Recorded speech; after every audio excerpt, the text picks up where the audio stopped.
Hi guys, welcome back to another video. HPPSC PGT paper 1 के लिए ये video रहने वाली है। इस वीडियो में हम पीजीटी हिंदी का पेपर 1 के क्वेश्चंस डिस्कस करेंगे। इसमें इंडिया जी के और एचपीजी के हम क्वेश्चंस डिस्कस करेंगे। पहला क्वेश्चन है इसका, सार्क का स्थायी सचिवालय स्थित है। The permanent secretariat of SAARC is located in. तो सार्क का स्थायी सचिवालय काठमांडू में है। ऑप्शन नंबर सी करेक्ट होगा, काठमांडू। अगर सार्क की बात करें तो सार्क की फुल फॉर्म है South Asian association for regional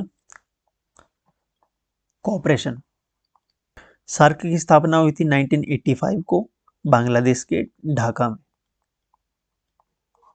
और इसका जो है सेक्रेटरीट जो सचिवालय है इसका वो काठमांडू में है, नेपाल के काठमांडू में। सार्क में 8 देश शामिल हैं, जिनमें से पहला है भारत, पाकिस्तान, अफगानिस्तान, भूटान, बांग्लादेश, मालदीव्स, नेपाल और श्रीलंका। ये 8 देश इसमें शामिल है। नेक्स्ट क्वेश्चन है, निम्नलिखित में से कौन सा देश बिम्स्टेक का सदस्य नहीं है? Which of the following countries is not a member of BIMSTEC? अगर मेंबर्स की बात करें बिम्स्टेक की, तो इसमें टोटल 7 कंट्रीज मेंबर हैं, जिसमें नेपाल मेंबर है, भूटान मेंबर है, थाईलैंड भी इसका मेंबर है, लेकिन इंडोनेशिया इसका मेंबर नहीं है। तो ऑप्शन नंबर ए करेक्ट हो जाएगा। अब इसमें 7 देशों की बात की जा रही है, तो एक तो नेपाल हो गया, थाईलैंड हो गया, भूटान हो गया, चौथा बांग्लादेश हो गया, बांग्लादेश, इंडिया, श्रीलंका और म्यांमार। ये 7 देश हैं बिम्स्टेक में। अगर बिम्स्टेक की फुल फॉर्म की बात करें तो इसकी फुल फॉर्म है बी से Bay of Bengal initiative for multiple sectoral technical and economic cooperation. ये इसकी पूरी फुल फॉर्म है, और इसमें 7 कंट्रीज जो हैं इसके मेंबर हैं। नेक्स्ट क्वेश्चन है क्वेश्चन नंबर 5। इसमें स्टेटमेंट्स दी गई है, 2 स्टेटमेंट्स। कौन सी स्टेटमेंट करेक्ट है बताना है आपको। तो पहली स्टेटमेंट है, the headquarters of BRICS bank is located in Shanghai, China. जो ब्रिक्स बैंक है उसका मुख्यालय शंघाई, चाइना में स्थित है। और दूसरी स्टेटमेंट है, Saudi Arabia, Egypt, United Arab Emirates, Iran and Ethiopia joined the ranks of BRICS group in 2023। ये जो सऊदी अरब है, मिस्र है, संयुक्त अरब एमिरेट्स है, ईरान, इथोपिया, इन्होंने 2023 में ब्रिक्स जो है ग्रुप को ज्वाइन किया। तो स्टेटमेंट 1 जो है बिल्कुल करेक्ट है। ब्रिक्स बैंक का मुख्यालय शंघाई, चाइना में स्थित है। Statement 1 is correct. स्टेटमेंट 2 है, सऊदी अरेबिया, मिस्र, यूएई, ईरान, इथोपिया 2023 में इस ग्रुप में शामिल हुए। देखिए, इन कंट्रीज को इनवाइट किया गया था मेंबर बनने के लिए, और ये जब ऑफिशियली मेंबर बने 1 जनवरी 2024 को। अब ऑफिशियल आंसर की में जो प्रोविजनल आई है, इसमें दोनों ऑप्शंस करेक्ट दिए गए हैं कि दोनों ऑप्शन सही हैं, लेकिन जो स्टेटमेंट 2 है इसमें 2024 में ये कंट्रीज समूह में शामिल हुई हैं, तो स्टेटमेंट 2 यहाँ पे करेक्ट नहीं लग रही है। देखना होगा फाइनल आंसर की में क्या आंसर देते हैं, लेकिन ऑप्शन 2 में ये कंट्रीज जो है 2024 से 1 जनवरी 2024 से मेंबर बने थे ऑफिशियली। ये जो ग्रुप है ब्रिक्स, इसका पहले नाम ब्रिक हुआ करता था, BRIC। 2006 में इसकी स्थापना हुई थी, जब उसका नाम ब्रिक हुआ करता था। ब्रिक यानी कि Brazil, Russia, India and China. फिर 2010 में इसमें साउथ अफ्रीका ने ज्वाइन किया, साउथ अफ्रीका ने। फिर इसका नाम कंप्लीट हुआ ब्रिक्स, एस से साउथ अफ्रीका। नेक्स्ट क्वेश्चन है मॉडर्न हिस्ट्री से, क्वेश्चन नंबर 8। स्टेटमेंट बेस्ड है ये भी, स्टेटमेंट 1 और स्टेटमेंट 2। तो स्टेटमेंट 1 में कहते हैं कि 1927 में कांग्रेस के लाहौर अधिवेशन में पूर्ण स्वराज को कांग्रेस का उद्देश्य घोषित करते हुए एक प्रस्ताव पारित किया। तो ये स्टेटमेंट करेक्ट नहीं है, ये स्टेटमेंट गलत है, क्योंकि जो लाहौर अधिवेशन हुआ था जिसमें पूर्ण स्वराज को कांग्रेस का जो है पूर्ण स्वराज का प्रस्ताव पारित किया था, ये 1929 का अधिवेशन था। 1929 का लाहौर अधिवेशन था। 1927 में ये अधिवेशन नहीं हुआ था।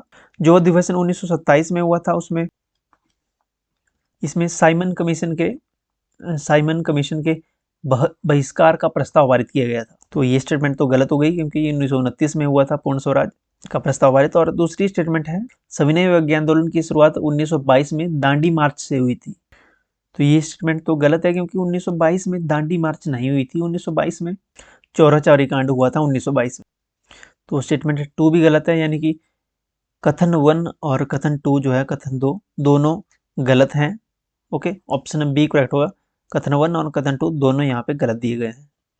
नेक्स्ट क्वेश्चन है क्वेश्चन नंबर 9, स्थायी बंदोबस्त लागू किया गया। तो permanent settlement was introduced by the Lord Cornwallis in Bengal and Bihar in 1793। 1793 ईस्वी में लॉर्ड कॉर्नवालिस द्वारा बंगाल और बिहार में स्थायी बंदोबस्त लागू किया गया था। तो उसका ऑप्शन नंबर ए करेक्ट हो जाएगा। नेक्स्ट क्वेश्चन है एचपीजीके से, भारत का पहला आम चुनाव 1951 और 1952 में निम्नलिखित लोगों द्वारा वोट डालने के साथ शुरू हुआ था। तो 1951-52 के जो चुनाव हुए थे, पहले आम चुनाव जो हुए थे भारत के, वो 1951 और 1952 में हुए थे। हिमाचल प्रदेश की कुछ एरियाज, इंटीरियर एरियाज, जहाँ पे स्नोफॉल के कारण एरिया जो कट ऑफ हो जाते थे, वहाँ पे 1951 के लास्ट में जल्दी इलेक्शन कंडक्ट करवा लिए गए थे। जैसे चीनी तहसील हो गई, जो अब डिस्ट्रिक्ट किन्नौर बना है, और पांगी तहसील चंबा की, यहाँ पे इलेक्शंस पहले हो गए थे बाकी क्षेत्रों की मुकाबले। हो गए, उसके बाद में हुए थे और जगह पे। तो ऑप्शन ए करेक्ट हो जाएगा। हिमाचल के चीनी और पांगी तहसीलों में ऑप्शन नंबर ए इसमें करेक्ट है।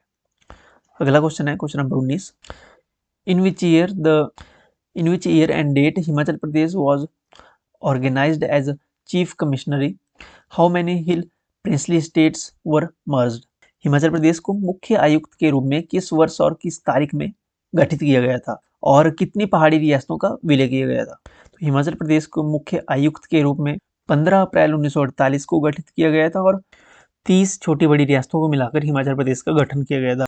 जब हिमाचल प्रदेश का गठन हुआ था 15 अप्रैल 1948 को, तो उसे मुख्य आयुक्त प्रांत के नाम से जाना जाता था, यानी कि जो राज्य बना था वो मुख्य आयुक्त प्रांत था।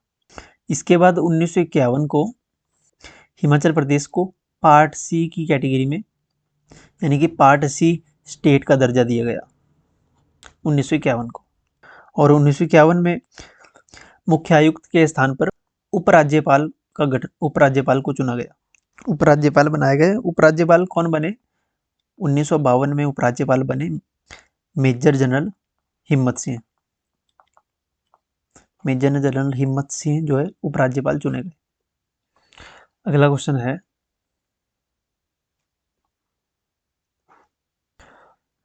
है, इसमें भी स्टेटमेंट फर्स्ट है, हिमाचल प्रदेश विधानसभा ने पंचायती राज अधिनियम 1994 पारित किया, जिसे 23 अप्रैल 1994 को लागू किया गया था।